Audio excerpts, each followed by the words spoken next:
I'm Mark Bernstein, and I am the Congregational Life Consultant for the Central East Regional Group, and it's my pleasure to introduce Reverend Dr. LoraKim Joyner, who is both a veterinarian and a minister.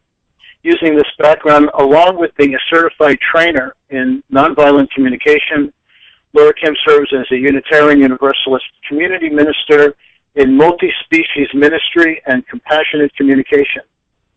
Currently, she is the Right Relations Consultant for the UU Metro New York District, so she's a new member of our family, and a wildlife veterinarian working actively in Latin American avian conservation, where she emphasizes the human dimensions of conservation through her organization, One Earth Ministry. And I think this will be a fascinating webinar. Thank you for joining us.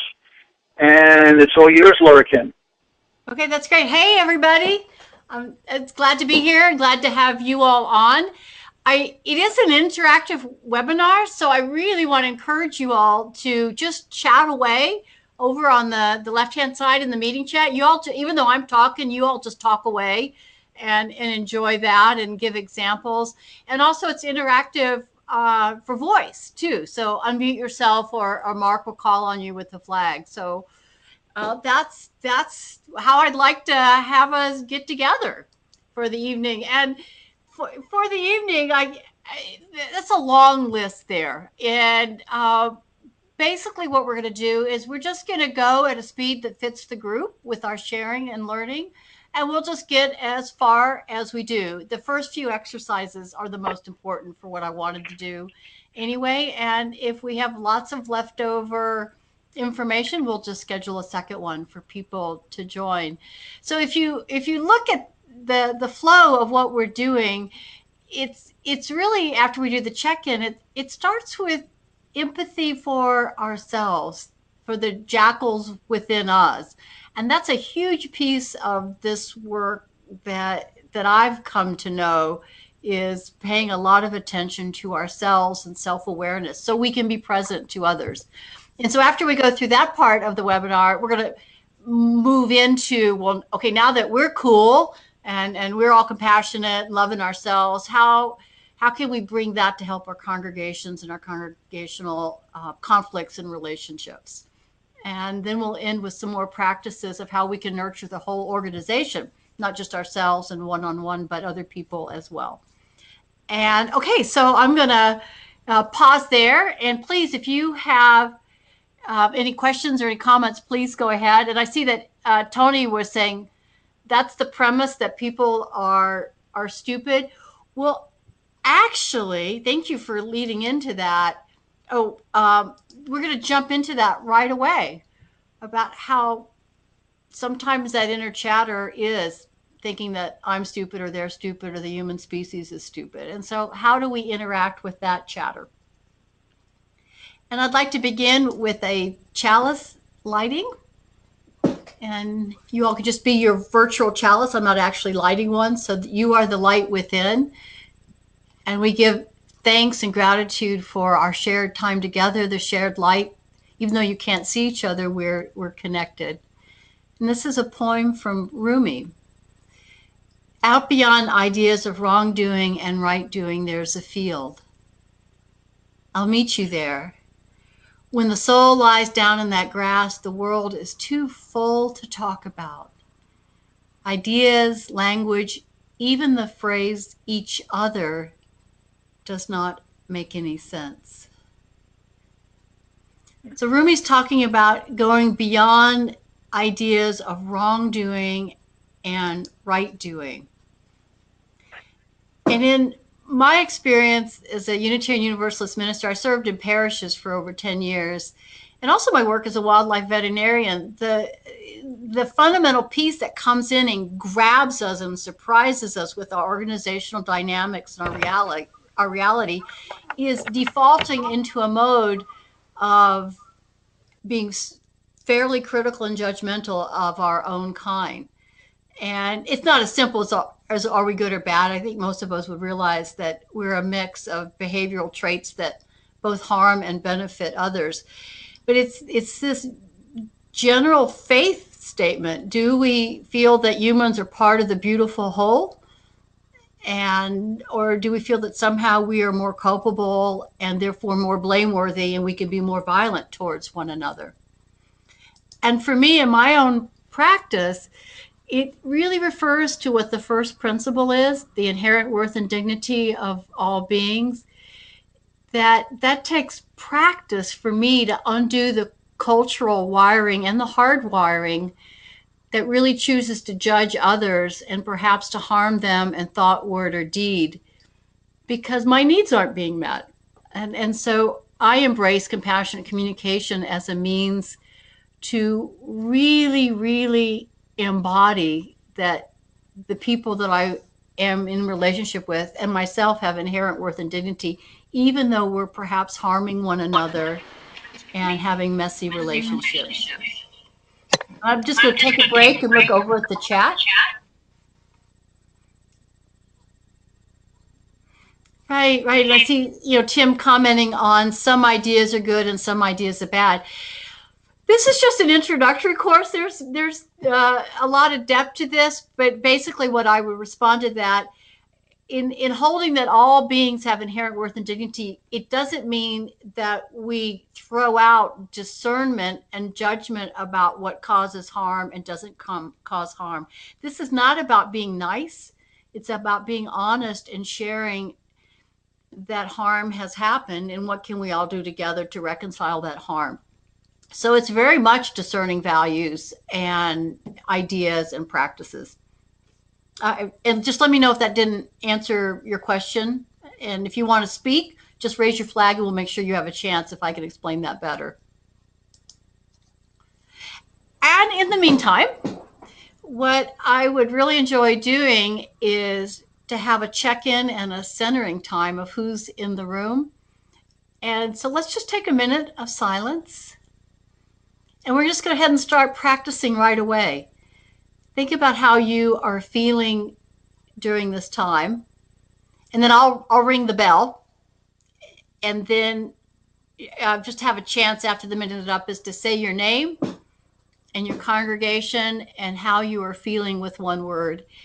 And Mark, we can try this by unmuting people and see how it goes. And if it doesn't work, we'll jump back into the chat room. Okay. So I'm going to take away my video and invite you all to a minute of silence, checking in with your body and seeing how you feel.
To our check-in, and I'll go ahead and start and model it. My name is LoraKim Joyner. I'm affiliated with the Community Church of White Plains in New York. And I'm feeling, this is a feeling, I'm feeling hungry. And just go ahead and pipe up. LoraKim, do you want people just like popcorn style, or do you want to go down the list? How do you want to do that? I do see names, so I'll go ahead and go down the list. I'm glad that we're seeing so many names. Chris, would you like to share?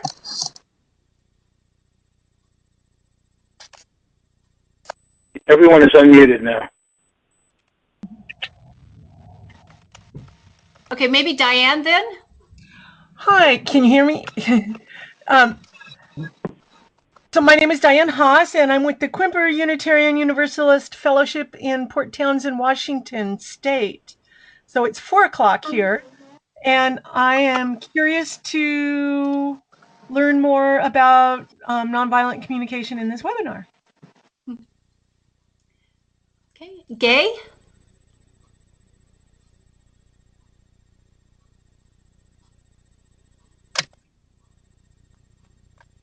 Everybody's unmuted, so if you're trying to do it on your phone, you don't need to. I'm not hearing Gay. And Jamie, you said that you all didn't have a microphone. Do you want to? Oh, you said you have no microphone. So you're saying that you're with UUCWC, with Okay. other committee on ministry members. And how are you all feeling there? You want to put that in the chat room?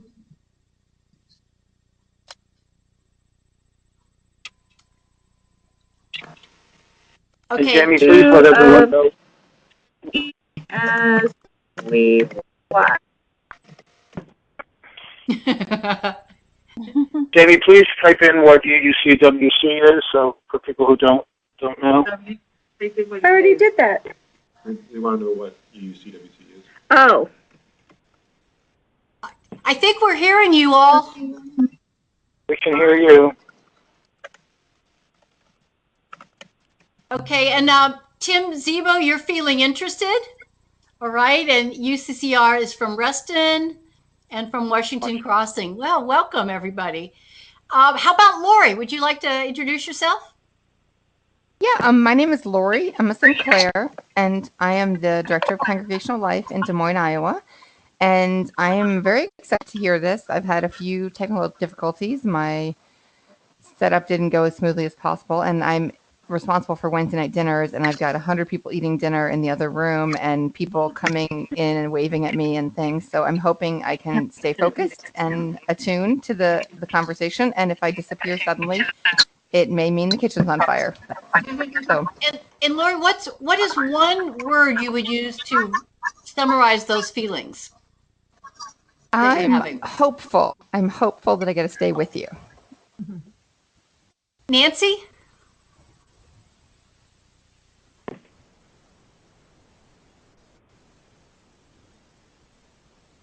And I see that Chris just did it by the chat room. Susan? Yes, Susan Walker. I'm the Unitarian Church of Cumberland Valley in Boiling Springs, Pennsylvania, and I'm feeling good. Okay. And let's see, Tony? I think Tony might have been knocked offline, LoraKim. Okay, and then I'm just going to, anyone else who hasn't said their name and where they're from and one feeling word, just type up or put it in the chat room.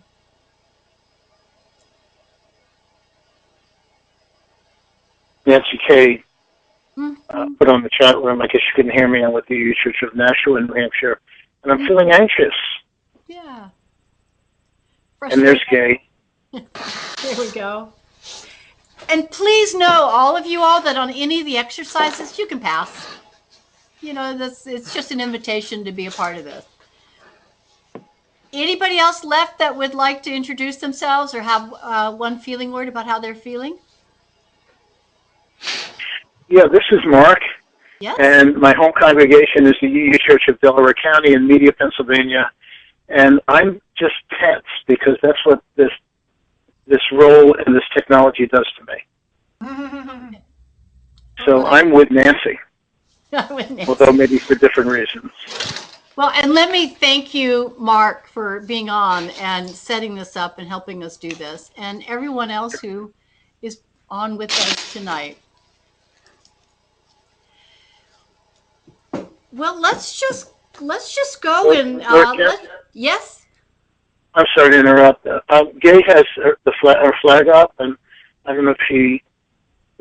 Gay, are you testing it, or is there something that you wanted to share? You are unmuted.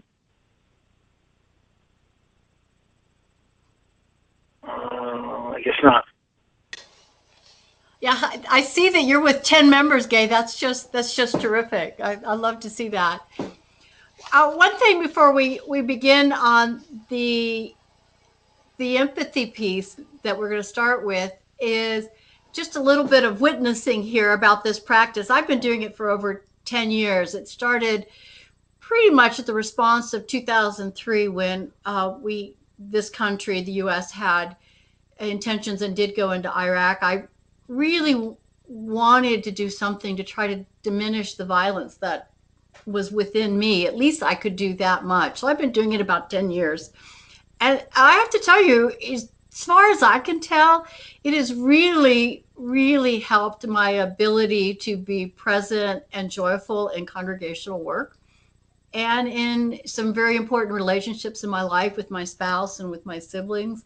That it's been a slow practice, a slow rewiring of the brain, and it has meant very much to me to be able to re-engage in difficult situations in Central America by paying so much attention to awareness of my own needs and the needs of others, that it seems to just really have deepened the work that my ministry that I'm able to do in the world. So that's my hope for you all. And that's why I share that with you, my intentions for you all tonight, that you can experience that deepening of living in all ways possible that I can support you. All righty.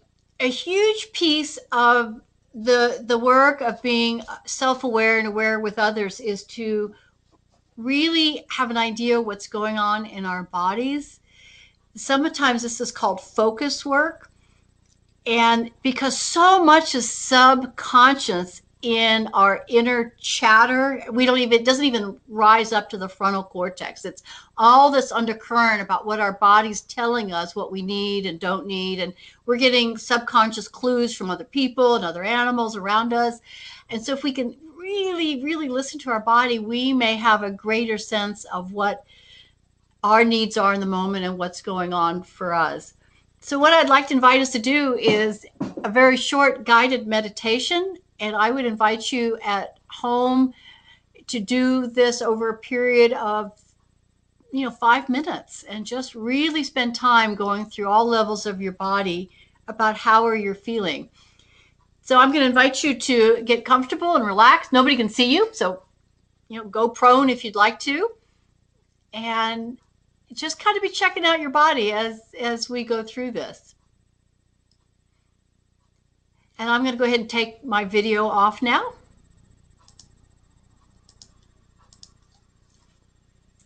So let's take a deep breath in together, as deep as you can, and then back out again. Breathing in again and breathing out. Let us begin with the top of our head. How's our brain function? Are we excited? Are we calm? Do we feel dull, tense, headache? Just kind of loosey floating, relaxed. How are our facial muscles? Any tenseness there? Relaxed, frowning, smiling? Moving down through our head and our neck into our shoulders and back. How are we sitting? Are we hunched forward, leaning back? Any pain? Our arms, are we moving our arms and our fingers and our hands? Are the muscles in our fingers clenched? Are we making a fist? Are they open? Let's take a breath in and a breath out. Moving down into our abdomen. Any tenseness there? Hunger? Thirst? How's your bladder doing? Any pain? Any noise? And as we move through this part of the body, any arousal as we move through our genital urinary areas?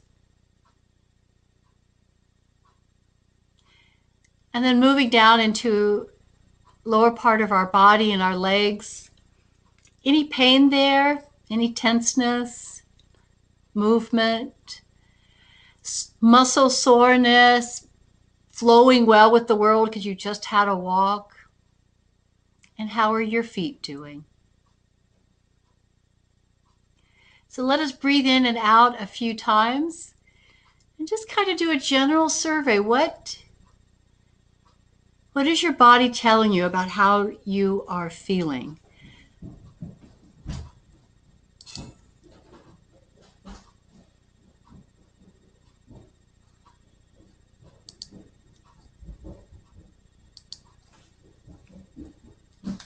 And then I'm going to welcome you back into this space. And I had a handout that I had presented to you all that had a list of feelings on page 2, and then a list of universal needs on page 4. You are welcome to look at those, or you can just chat away without needing to look at that list. But what I'm asking you all to do now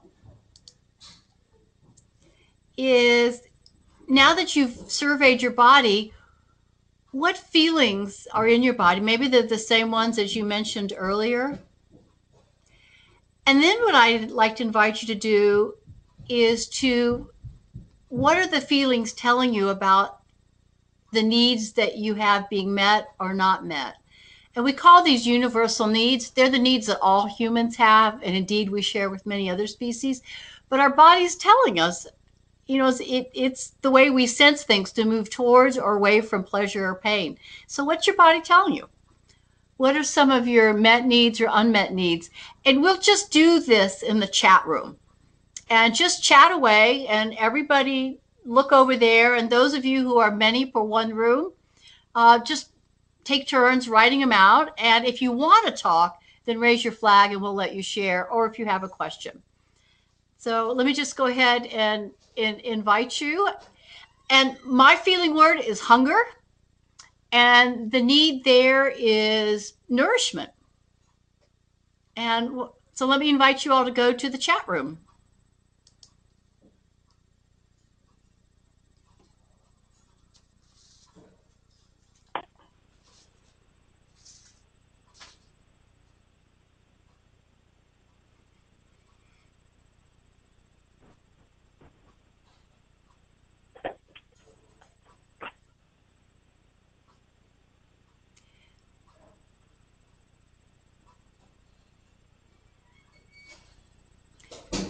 And I'm not seeing anyone chatting over there, so I wonder if I could hear from somebody if you understood my instructions.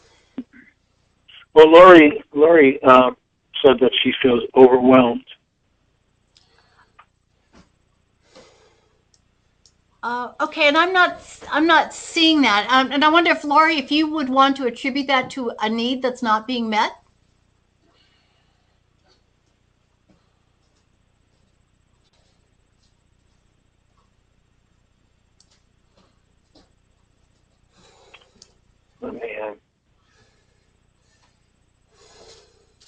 So Laura said, right, you got it now. Yeah, I read it. Great. Now people are. Yeah, under my desk, there's old picture directories. There's a whole box of them. So, just looking at some of the feeling words, is we're looking for emotions. Mad, glad, sad, and afraid. Guilty could be a feeling word. I'm looking at what Nina says is guilty. We could perhaps call that an emotion. That might be true. And then Nina, what need is that related to of yours? And I would guess maybe it's to support and care for other people, myself included at this time. And Diane says tense, needing more time. So ease and relaxation. Right. Right. And so Laura, you said something about unmet need is people to stop interrupting me, which is we try to get at a core need. And then you said entertainment, and I'm not sure if that's a need that's met or unmet. Are you being entertained right now? Once again, if people want to respond to LoraKim on the phone, just raise your flag, and I can unmute. Mm-hmm. What's here?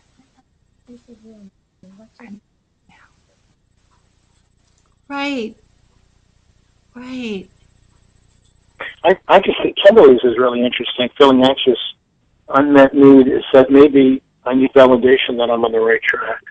Right. I see that affirmation, acceptance, belonging. I'm just putting in some need words that would be behind that. And Chris, the word distracted that you use. So wanting to get home to family, baby, family, relationships, friendship, love could be coming up in there. Need for honest. Mm-hmm. Right. That's for security. There we go. Government shutdown, furlough. Right. That's the piece of that. Okay, and we're going to practice this some more. And the reason why we spend time on body, feelings, and needs, because it tells us so much about ourselves so that we can see how to meet our own needs so we can be present with everybody. So thank you all for sharing that piece. I'm going to back up one slide. And then here's my proposition. And let me see if I can go slow enough and clear enough. By being aware Tracy's out of town. of our body, she's out of. My guess would be no. And our feelings, that we actually can change the way we feel, even if the external need is still not met. Yeah. So let me say that again. I know we're getting a little bit of chatter in the background. Yeah, LoraKim, I'm sorry about that. Everybody that on my list is muted. I have no idea where that's coming from. Yeah. Oh, nope, got it. Okay, all righty. I love to hear the chatter, but just so we can hear. So the reason for awareness is so that we can actually connect to life around us and have some ease in our lives, even though our needs are still not being met, just by reframing the situation. And I have an exercise that will hopefully show this. And so I just want to go ahead with this exercise. And if you don't understand, please raise your flag or ask a question in the chat room.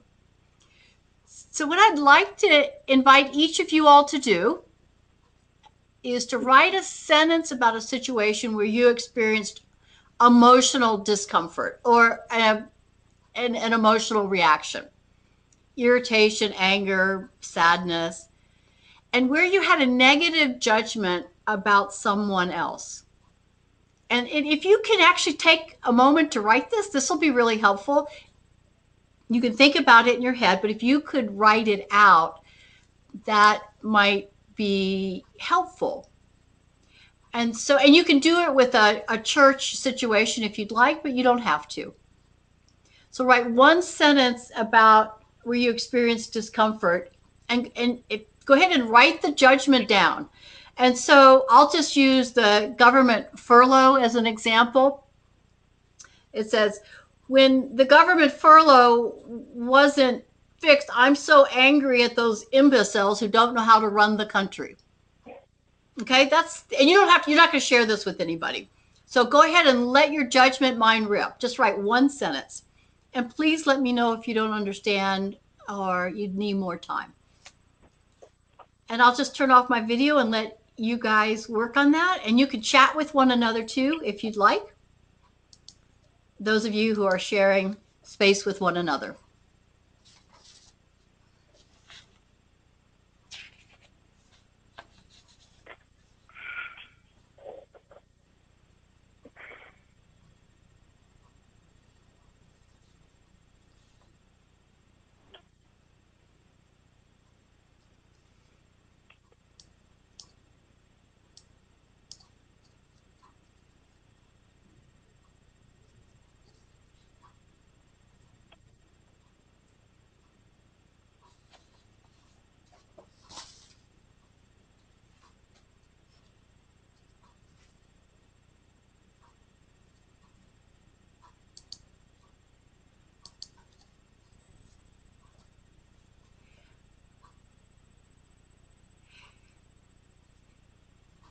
And as you're finishing up writing that sentence, I would now invite you to, those of you who have completed the sentence, or as you're writing it, is to say it, read that sentence over and over again when I say start. And if you haven't finished the sentence, imagine the situation. So just say it silently to yourself, read it over and over again. Ready, go.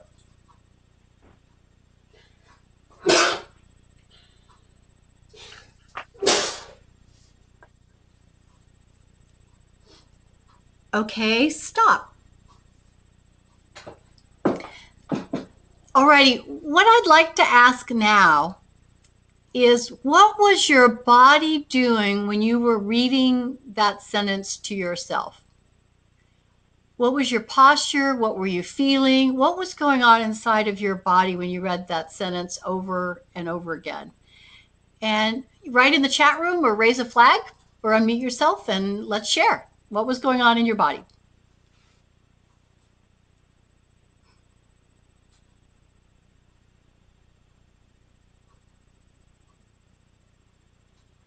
Okay, tenseness.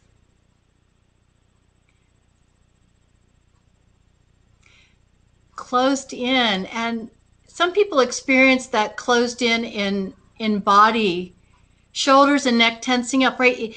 Some people report that they kind of curl their shoulders in and they close off.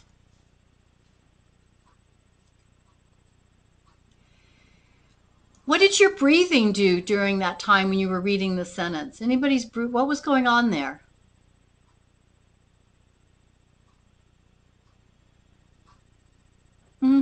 Okay, thank you all for sharing. Held your breath, shallow breath. That's often what I hear with this exercise. Yeah, and feelings of anger. What about facial expressions? Anything going on there?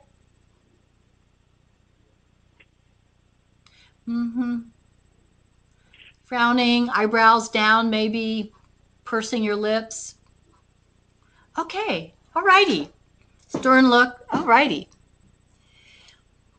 Okay, here's the second part of that exercise. And this is where you would be looking at page 4 of the handout. If you printed it out, it's a list of universal needs. If you don't have that in front of you, you could just use this circle here, and it's got universal needs listed on it, the general categories. So I want you to think about that experience that you each wrote down and find one or maybe two universal needs that were not being met during that time. Your needs. Well, it could be needs of other people because they're your needs too. So in my example, when the furlough didn't get resolved and they're all imbeciles because they don't know how to run the country, my need might be, oh my gosh, it's probably all of them. I would say safety and needs for the people in the country and for myself as well, and around the world. So safety, protection, security. Alrighty, so think of your instance and find one or two universal needs that were not being met during that time.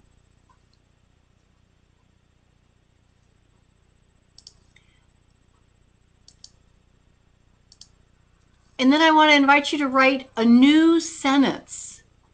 And your new sentence is this: I love it when I get blank.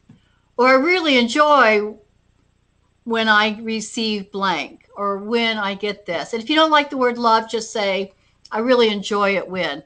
So in my case, my sentence would be over the furlough, I love it when I get safety and protection.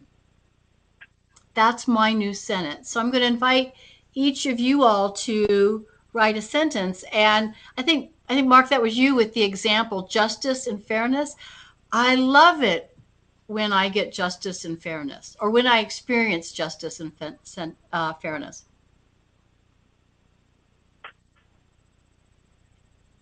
Oh, okay. So Kimberly, you were asking about my time was being wasted. Efficiency, perhaps? Stimulation, connection, fairness, respect, consideration? Do any of those resonate with you, what your need might be? Consideration, okay. And I think that was, Mark, you asked about relevance. Well, I'm just wondering if that might be part of what Kimberly is. Oh, okay. Okay, I see what you're doing. Got it. Mm-hmm. Right, mattering, is mattering. I'll say, so everybody got your new sentence? I love it when I get blank. I love it when I experience fill in the blank. Okay, and now I'd like to invite you, when I say go, is to read that new sentence over and over again until I say stop. Ready, go.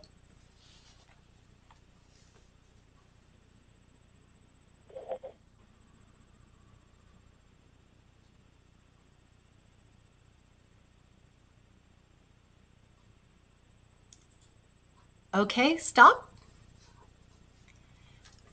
Alrighty, and now again, I invite you to go to the chat room or raise the flag.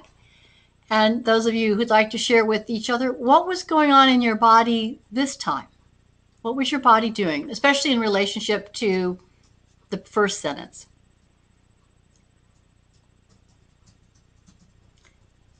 Okay, facial expressions of smiling, breathing deeper. Mm-hmm. Mm-hmm.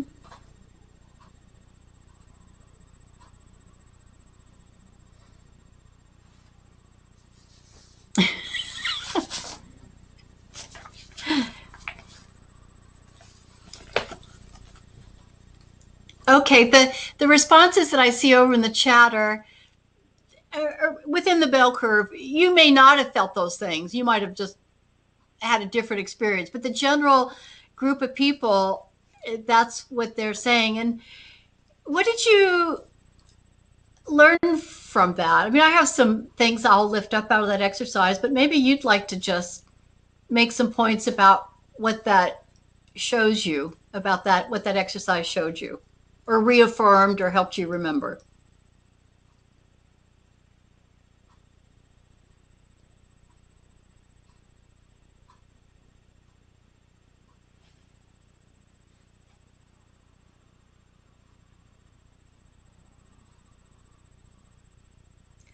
Right, right. The mind body connection, sure. Emotions impact our bodies, sure. Health wise as well, sure. Right, right. And one of the things that that exercise reminds me of is that nothing changed. My needs still are not being met, such as safety, fairness with the furlough. That's my example. That situation didn't change, but my body changed. All of a sudden, I'm more open to life. I'm more able perhaps to listen to myself and to others only by reframing from judgment to connecting it to I statements of what I need. All of a sudden, other needs of mine are getting met. Body's less stressed. I'm more connected to life. I'm still not getting the fairness I want, but I'm more present and more open by working through a cognitive exercise that links our bodies to feelings to needs.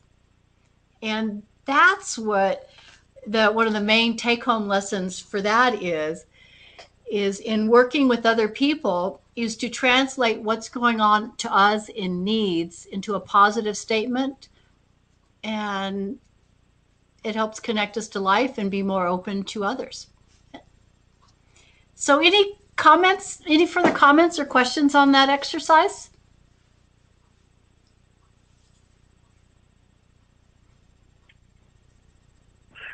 LoraKim, for me, it also reminds me how important it is to keep our perspective. Mm-hmm. Because that influences so much how we look at life and how our mind and body react to issues. Mm-hmm. Thank you for that sharing. Well, the webinar tonight on how to develop compassion and to work with people in our congregation, it's coming out of the basis of compassionate communication, which is known as nonviolent communication, and which to me is a first principle construct. I really want to lift up that this is just one of many ways to do the same work. Yoga, prayer, walking, singing. There are many ways to rewire the brain so we can stay engaged with other people even when our needs are not getting met. Or to have a choice whether we want to be engaged with people. And so just a little bit of background on this before we go back to congregational exercises, just to give you a little bit of a didactic experience here.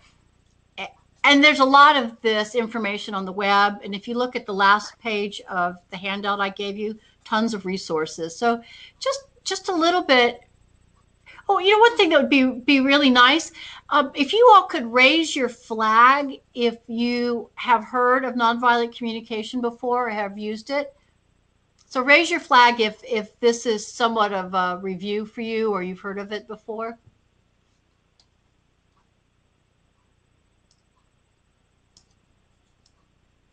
Okay, that's a little more than half of you all then. All righty, well, we'll just do this briefly. And it's recorded, so you can come back, and I can also send you a handout of the slides. Is the food all cleaned up and everything? And oh, we're hearing somebody. So the foundations comes out of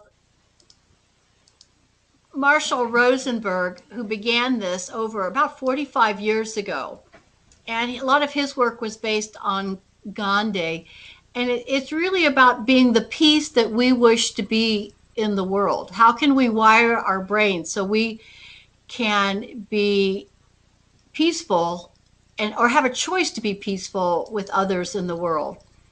So one of the foundation pieces of this is empathy, which we just did with ourselves. And by empathy in this case, I mean we're aware of feelings and needs. That's how I'm defining empathy. And the huge foundation is that we need to be aware of our own feelings and needs to be best able to choose to have empathy for others. And it helps connect us to life, and it can bring healing to our own lives even when the situation doesn't change. People use this work with people that have already died. And so they can't get their needs met. That relationship has changed permanently, but they're able to do healing even in relationships where people have deceased by working through the self and other empathy.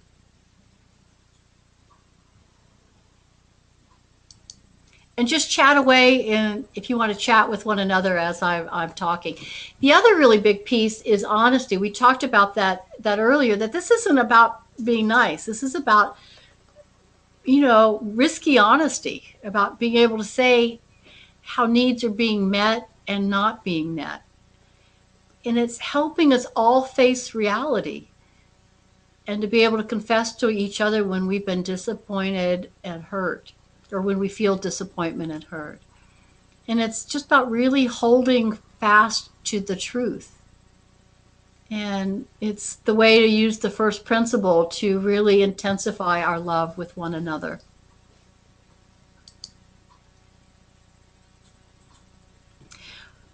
Right. That sounds right. What Peter Block says, that's what I'm saying. That's right. So it's based on universal needs. It's that all humans have needs. Where we get into conflict is by picking different strategies to meet the needs. And so if we can look at what our needs are behind our behavior and what other people's needs are, it helps move us from judgment to understanding where the other person is coming from. The other foundations is this field called social intelligence, is where we can use what we know about our minds and our bodies to emphasize that we evolved to compassionately care for the many, and we also evolved to judge and to watch our backs, because people are out to get us. I mean, that's our species. That's what we do.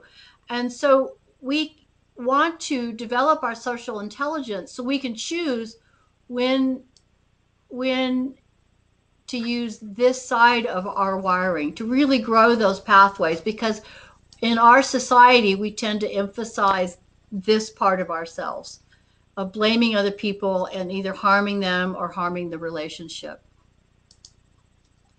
And it's emotional intelligence, which just means being aware of your emotions and others.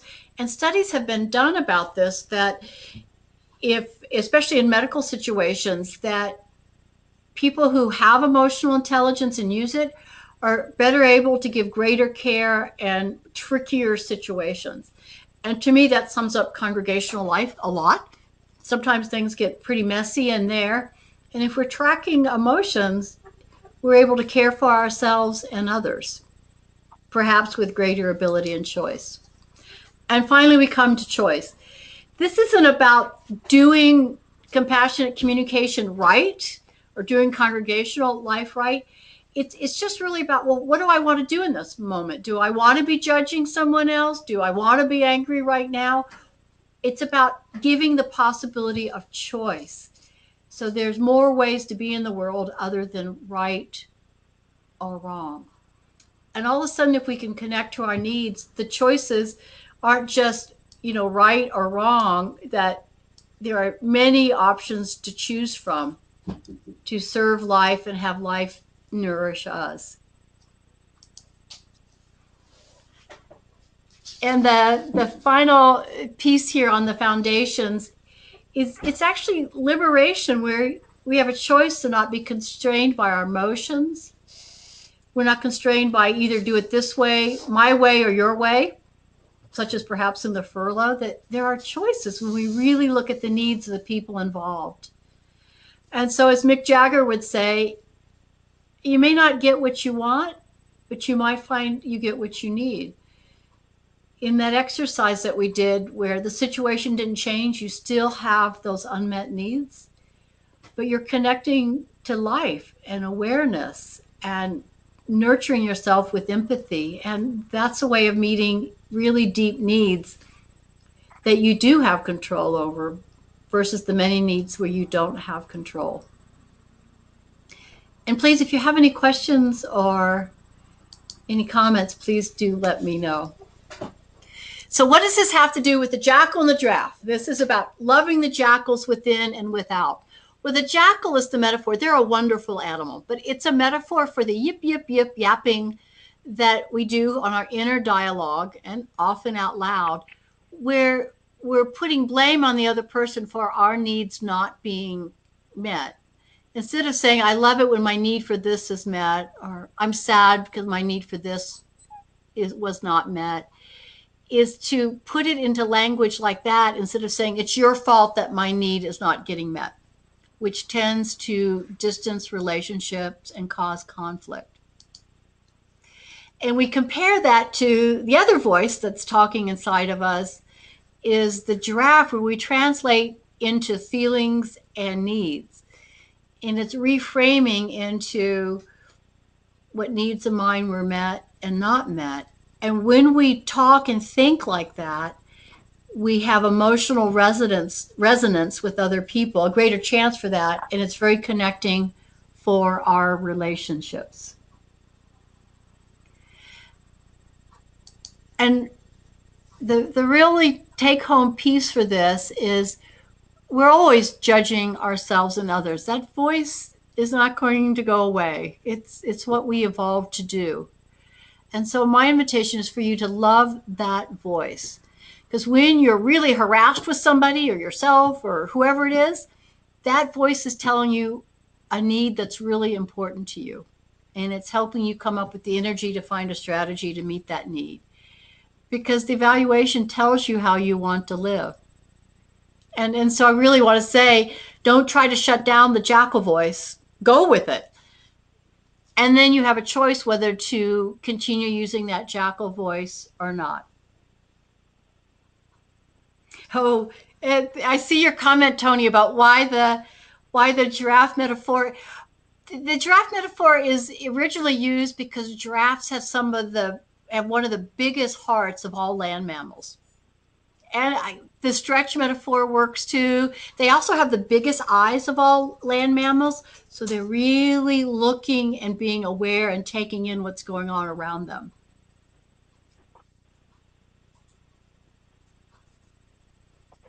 Or stick our nicks out to be compassionate. That's right. That's right. And then I see Tim's points about the sociopaths, etc.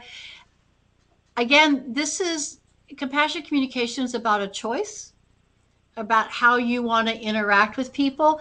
Your interaction might be that you need to punch somebody in the nose or run away because there is no way that you can see how to communicate with them. You all simply don't have the tools or the needs.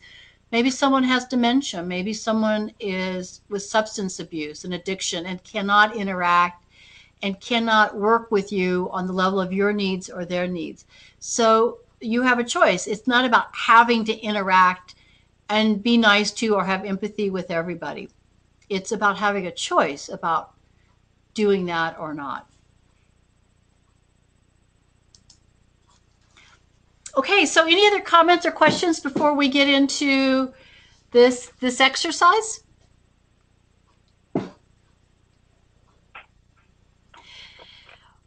Okay, so let's just go ahead and think of a difficult relationship or conflict in your congregation. What happened? And you can just think about it.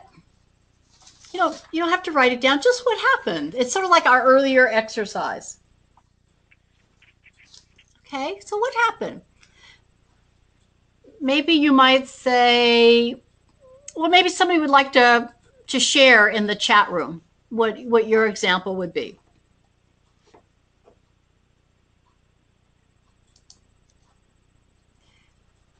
And the steps that we would do with that is to think of an example of a conflict in your congregation. And the first place we go to is self-empathy. In regards to that, what happened in your congregation, what are you feeling right now? And what needs correspond to those feelings? And if you want to share in the chat room, just so we can hear we can have some mutual support and mutual reality by understanding that other people are going through what we do in our congregation. And what are you feeling and what needs respond to that?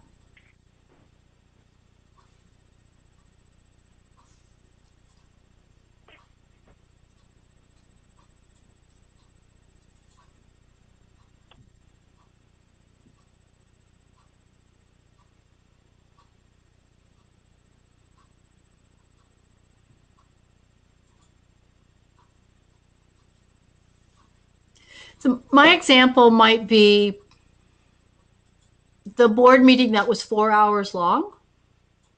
So what am I feeling now, remembering that? I'm feeling tired, frustrated.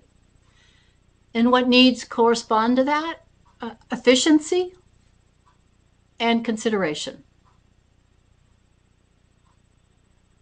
Yes. Mm-hmm. That's right. Mm-hmm.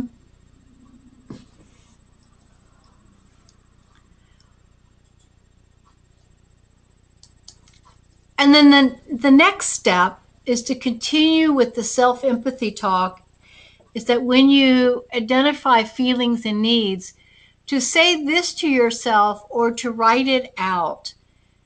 No wonder I'm feeling, I'll use your example, anger I'm really needing understanding. And it really helps to even say that out loud or to say it to other people. And maybe in your own mind right now you can phrase it that way. And this is a tool for self-empathy.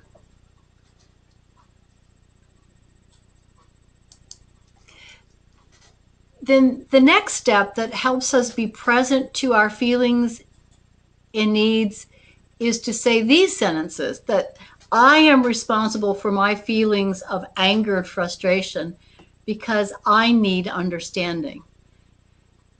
And this helps open up the possibility of not going into an either or, they're wrong, I'm wrong. It helps you feel empowered. And when people say, when they write this sentence or say it out loud to one another, such as in workshops, all of a sudden they have a lightness and they feel like they can find a way out of the situation.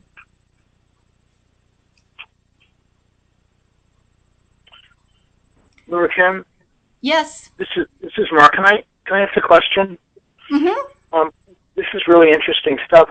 I'm wondering though, what's the difference between self-empathy and self-pity, and how we're in reciting this sentence, where may it cross over into woe is me and poor me?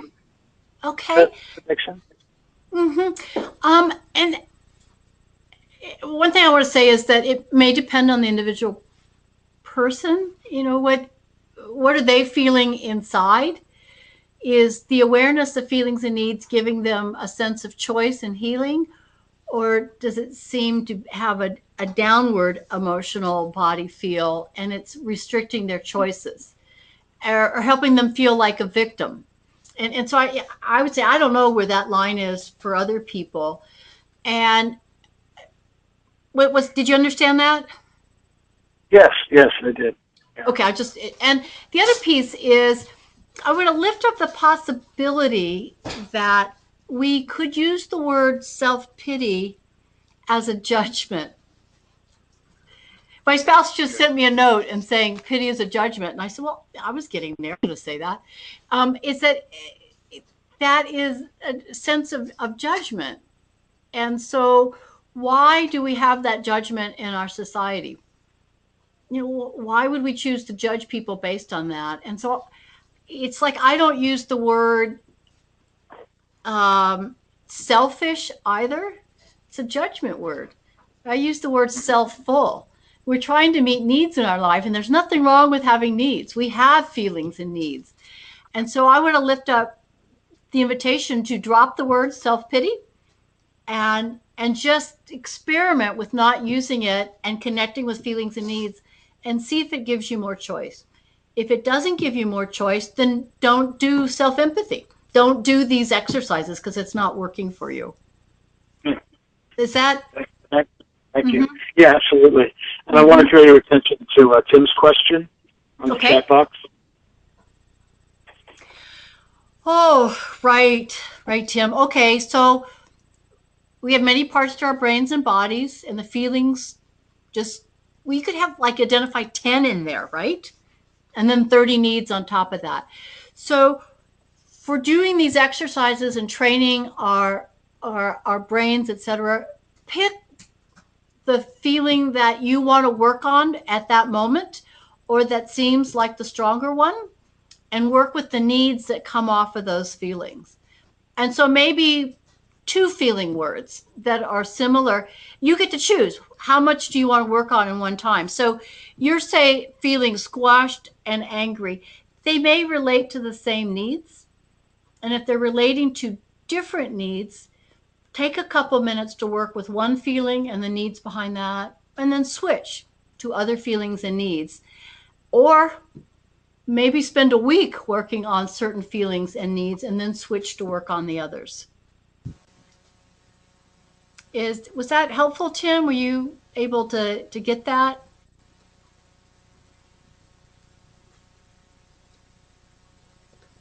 You can just put a flag up or chat if. Let's see. So Tim, I'm not sure I understand. Maybe we'll need to put you on the phone if you are. when to pick the most effective when dealing with another. Are you saying how do you choose between squashed and angry? Is that what you're saying? Tim, you're unmuted if you'd like to share on the phone. Oh, I see. I see what you're saying, Tim. Do you want to speak, or I'll just go ahead and answer that? I understand what you're saying now, I think. Um, oh, no, Mike. Okay, I forgot. Okay. So you're Sorry. saying, do you want to let someone else know visibly that you're angry, or do you want to tell them that you're angry? It's a choice again. If you're self-aware that you're both angry and squashed, and you know what needs are behind that, then you have a choice. Do you want to tell someone else that you're angry and squashed? Or do you want to maybe not go down that line and ask them how they're feeling and listen to that? Neither way is wrong. It's just a matter of what you think your best strategy would be at that time. Even if you're not blaming someone else and you're taking responsibility for your feeling of anger because you really value respect, even when you use the word anger, it can trigger people. It's scary. Or if they see anger, it can be scary. So if you have a choice, you may choose to not use the word anger. Nothing, you try it and see what happens. But it's often a hard word or emotion for people to deal with. Let's see, when to honor self and when to honor the other. Uh, Again, what I want to lift up is by checking in with your own needs and being open to understanding the needs of others. I believe that that's honoring both of you at the same time. And it allows spaciousness as you slow down to maybe actually say that out loud and to have a relationship based on that. And thanks for the time check. We certainly will be inviting people to come to another webinar. This, for me, is a lifetime work. And the self-empathy piece is so important that it's really hard to have empathy for others if we don't for ourselves.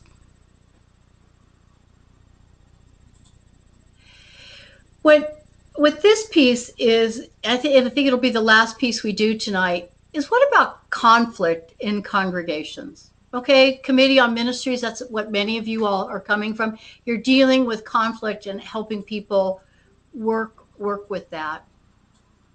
And so what I want to lift up is that conflict is great. It's hard, it's uncomfortable, but when we have conflict, it's telling us what people really want, what they really need, what the congregation as a whole, what the values are. And so the invitation is to let's run towards conflict, because finally we're going to know what people need instead of just being quiet or nice about that. And so within our congregations, you know, good and easy, oh, things are going really well at our congregation, there's no conflict. That's often an indicator of avoidance, resistance, and denial. We evolved to bump into each other. That's how we resolve what's in the best interest of the many and of the individuals. And so I want to lift that up, that, yeah, let's go for conflict. And if there's drama going on in the congregation, it usually means that someone else is expecting someone else to fix their problem. Is that they have a real urgent sense of needs, and so they're drama to try to get you to pay attention and fix their needs. And that's why this work of taking responsibility for your own feelings is an important part of congregational practice. Oh, that's a really good question, Nancy, about what we mean by drama. Because often drama queen, we use that as a judgment word. And by drama, perhaps a very definite display of emotions where we can't seem to get at strategies and solutions to move beyond the emotional dance. And so an example of drama would be somebody storming into a board meeting and pointing at everybody and saying, it's your fault the congregation has no money and the minister is terrible in sermons. It's your fault, this, and I can't stand this congregation. I'm leaving. That's drama versus walking into the board meeting and saying, I was really frustrated with the length of the sermon last Sunday. I wonder if you'd be willing to hear more about that. So is that helpful, Nancy?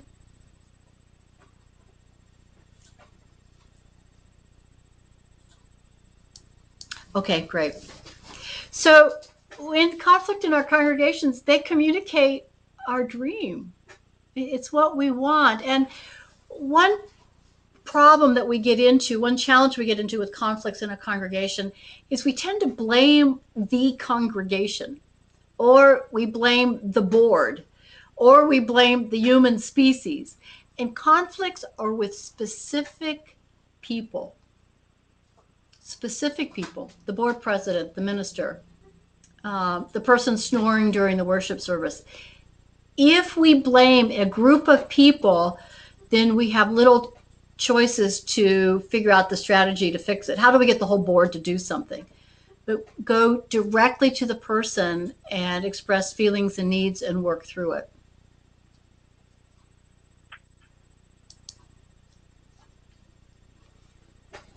And one final piece here on this is we share the same needs. So if we can get the language into needs, we say, oh, well, I get that. You have a need for safety and understanding. There isn't a conflict about that. We resonate with the needs of other people. Where we disagree is what they chose to do to meet their needs. And so people, even though you really disagree with the 4-hour board meeting, they're doing it for a reason of a universal need. And so if we can connect to that and get beyond the strategy and say, what's the need behind the strategy, we have a chance to empathize with them, with a specific person, so we can work out what to do next.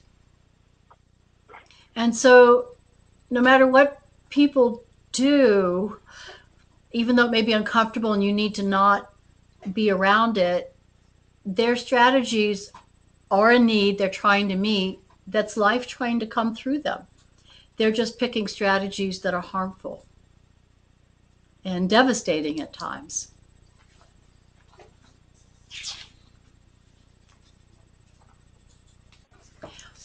So your homework assignment for you that are working with your congregations and in the next week is that when you think about situations in your congregation, go through the self-empathy and then work on these 4 components in compassionate communication.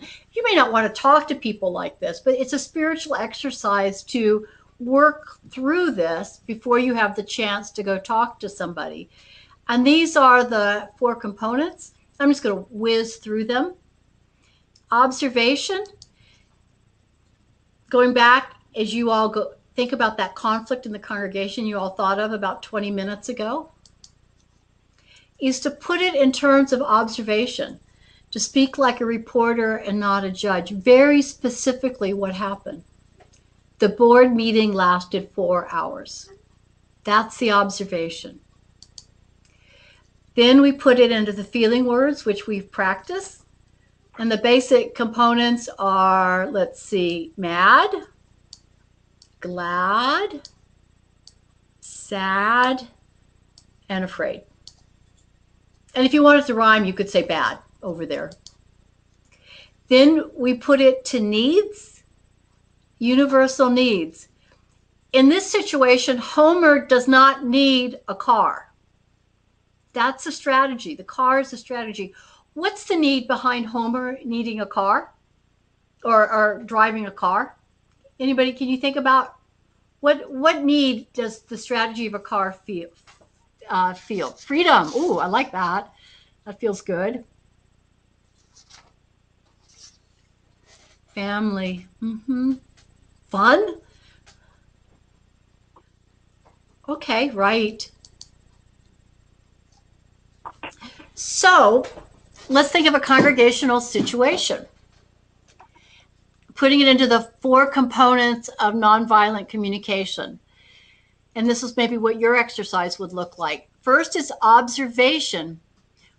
When the pledge drive decreased by 20% from last year and the board cut the hours of the director of religious education, they're trying to not put judgment in there.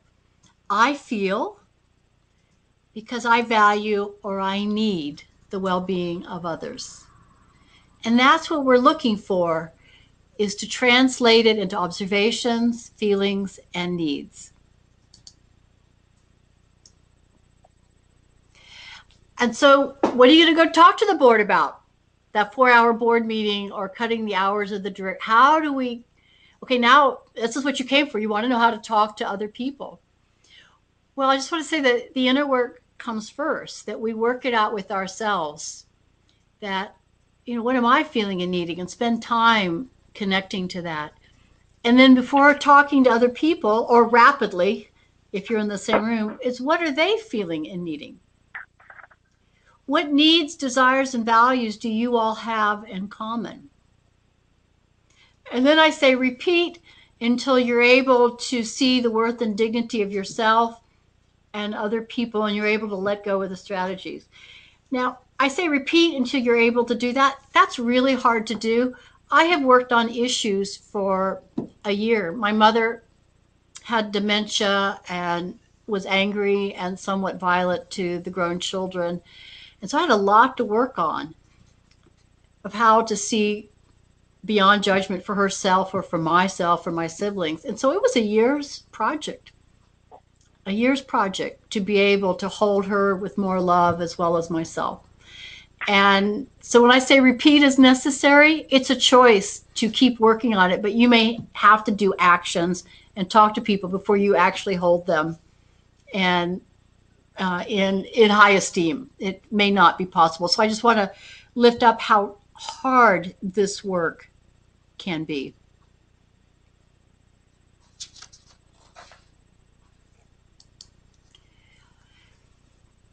So before we get into closing and resources, I just want to lift up the chance if somebody has an example they would like to share, or if you have any questions about these 3 components in compassionate communication, or if you just would like to quickly tell your story and receive some empathy as we listen to your situation. This is just sort of a chance for you to ask questions and to work it through with me for the learning of other people.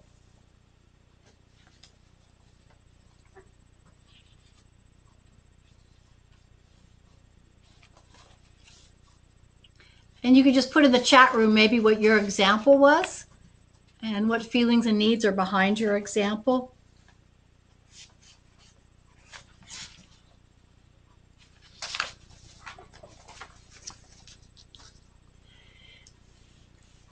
And while you're thinking, let me just say that as a follow-up for this webinar, I think my email is, Mark, I don't know, is my email around, or people have, I can maybe write it right here. If you want to work on any of this over the next week, just email me, or you can call me too, that'll be fine. And I'm putting my email down here.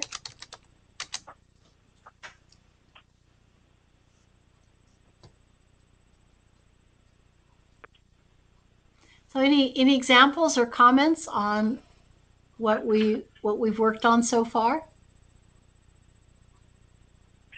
LoraKim, this is Mark. I'll just share real quickly. This wasn't my original example, but as a consultant working with many congregations, I observed that some leaders are not always responsive to my requests for information or for follow-up, and that causes feelings of frustration and feeling neglected by them, and so my need is to be helpful, to be valuable to those congregations, and that's what is not being met.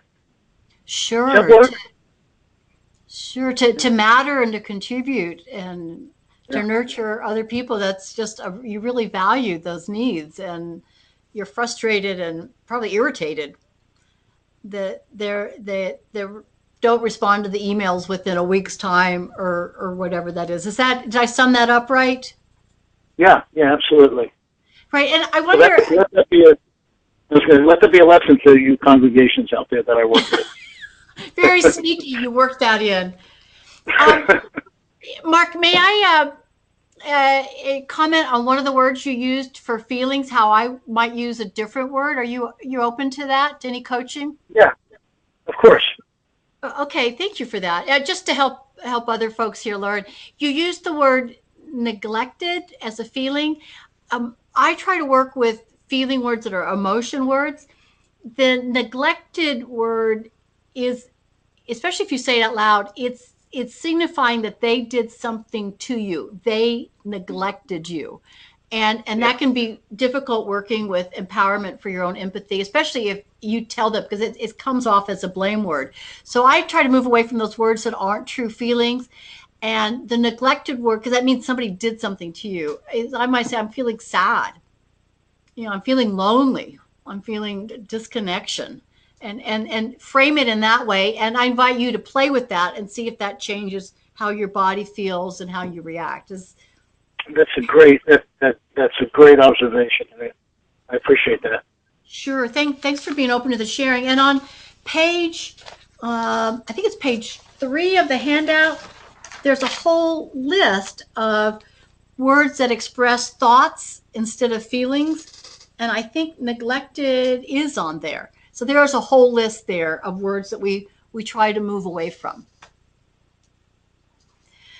Okay, so what I'm going to ask you all to do is I'm going to fast forward to some slides to get to the wrap-up point. So just close your eyes, and I'm going to quickly get through those. So just meditate for a little bit, and we're going to come to the ending slides. And you'll know what we can do in webinar too. How's that?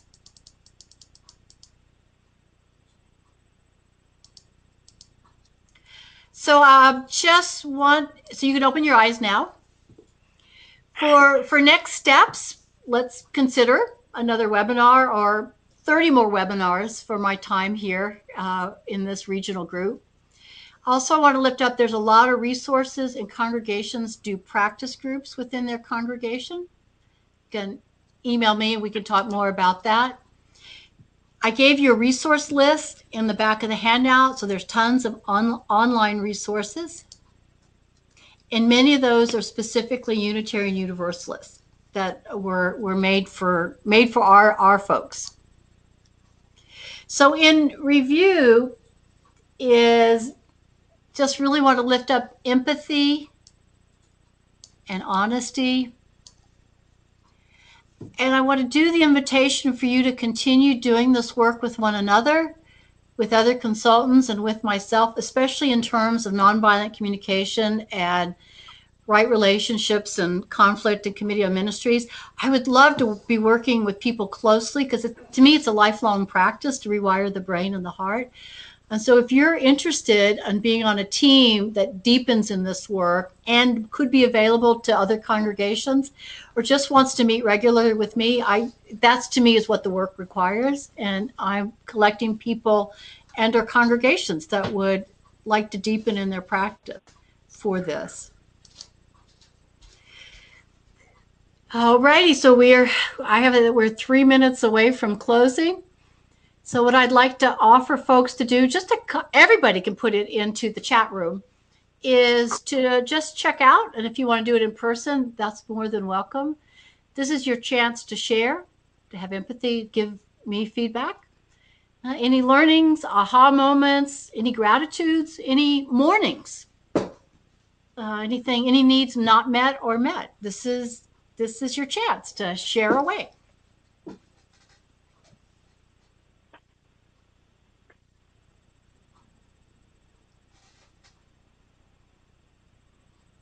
Mm-hmm.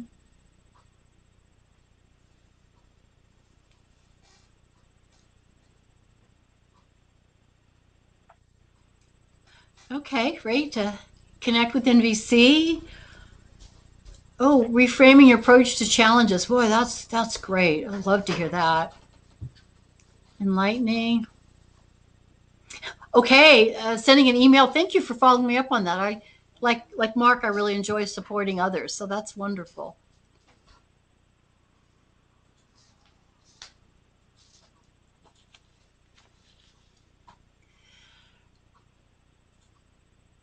All right, been able to consolidate information.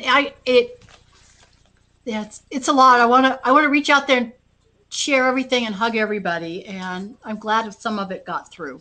I'm grateful for that. Oh, wow, that's some great feedback. Thank you all for that. That helps me celebrate what your experience was, and that's great. Alrighty, well, I have a chalice extinguishing to share. LoraKim, I'm Yes, sorry to interrupt. I don't want to interrupt that. But I just want to let folks know that this webinar was recorded and it will be put up as a on-demand webinar with LoraKim's okay on the Surge website. And we'll let you know when that is available to view. Okay? Okay, great. Thanks, LoraKim. So these are the closing words. Chalice extinguishing, the light sunsets and the light goes out, but we take with us the light of our shared time together. It's The Great Turning by Christine Frey. And it's my invitation for you to join this work with others in this area. And what she says is, someday the children of your congregation are going to come to you and they're going to say, tell us of the Great Turning. How did you save the world from disaster? And here's what you'll say. You want us to tell you how we saved the world? The answer is both simple and complex. We turned. For hundreds of years, we had turned away as life on the earth grew more precarious. We turned away from the homeless on the streets, the polar bears in the Arctic, the stench from the river, and the children orphaned in Syria, and the mothers dying of AIDS in Africa. We turned away because that's what we had been taught, to turn away from pain, from the hurt in another's eyes, the friend betrayed, or the drunken parent on the couch. Always we had been taught in actions louder than words to turn away, to turn away. And so we became a people with nowhere to turn. A lonely people caught up in a world moving too quickly, too mindlessly towards its own demise. Until one day there did not seem to be anywhere left to turn, no safe place, inside or out, that didn't remind us of anger and violence, despair and loss and grief. Yet, on one of those days, someone did turn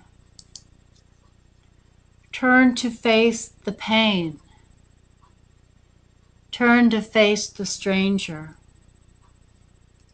turn to face the hate smoldering in the eyes of too many, turn to face himself and herself.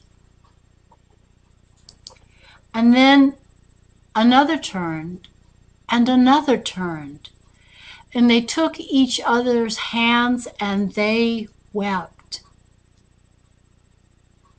Soon all matters of people were turning, old and young, people of many religions, colors, gay and straight. They turned to one another, not only to face the pain, but the beauty and the gratitude and love. They turned to one another with forgiveness and a longing for peace in their hearts. Thank you all for being part of this great turning, and go in peace and love.